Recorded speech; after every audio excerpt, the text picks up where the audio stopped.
What's cracking, guys? Omar Esop here. In this video today, we're talking about the psychology of strength, of lifting.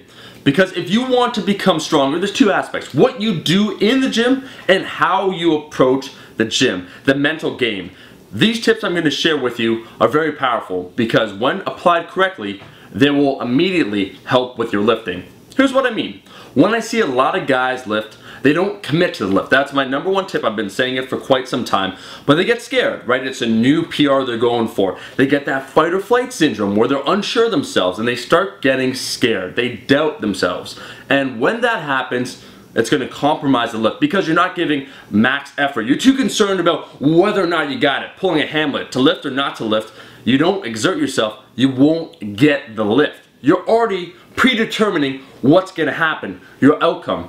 So what I say to people, you got to eliminate all that. One of the best quotes was said by a Russian weightlifter, essentially that as the weight gets heavier, it will get even heavier in your mind. The point being, you have to focus, eliminate all distractions. And really one of the cues I use is visualizing success. And what I mean by that, when you go to lift the weight, you should already have done it in your head quite a few times. So you build success, right? That assurance. You know how it's going to look like. You know how you're going to execute the movement. You build that pattern of success. When you visualize it, then it'll be easier to actually put it into practice.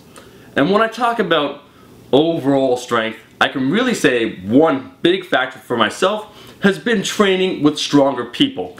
Because it makes you realize that what you're lifting ain't no big thing, right? That 400-pound deadlift you want, there's a lot of people that can deadlift 400 pounds. When you train with individuals where your max is their warm-up, it's very humbling. It lets you know your true potential, what you can do, right, if you apply yourself correctly. And maybe if you don't have lifting partners that are stronger than you, you're the strongest person in your gym, you can look online, not to compare yourself, but just to realize what others are doing, that you too are capable of that. So once again, not to get all shook up when it comes time to lift that weight. It is possible. People are doing it right now. And, you know, getting back to the environment, the gym, you gotta foster the right gym environment. I know many individuals that come to Fortis Fitness, the gym I go to, all the way from Mississauga, Ajax, they drive 30-40 minutes because the right environment, a positivity, of encouragement, right? Other lifters being there that have your best interests at heart is very important. Either that or maybe training on your own, you have a garage gym. The worst thing you can do is like training at Planet Fitness, right? Where they set off the lunk alarm, nobody's lifting heavy. It's not conducive to success. The final point I want to make when I talk about this is that understand ultimately failure, if you do miss the lift, it's okay. It's a learning tool. Really, failure comes down to two possible reasons. One, you didn't apply enough effort. That's psychology, right? That's all you. It's up to you. You failed because you weren't focused, you weren't motivated, you didn't attach what you want with the goal, and you weren't able to apply yourself effectively. That happens, right? You'll come back better next time. Or potentially, if you really did give it your all, right? You apply yourself 100% and you still missed the lift, then maybe it wasn't your day, maybe it's the programming, maybe it was the inappropriate weight to select. And really, that can help inform what you do after that failure. So failure can be a very powerful tool.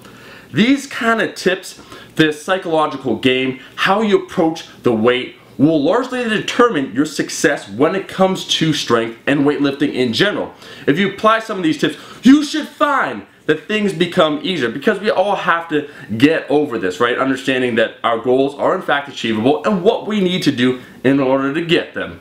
So guys, thanks for watching the video. If you like the damn video, make sure to show your support and like the video, and I'll see all you guys, my rascals, in that next video.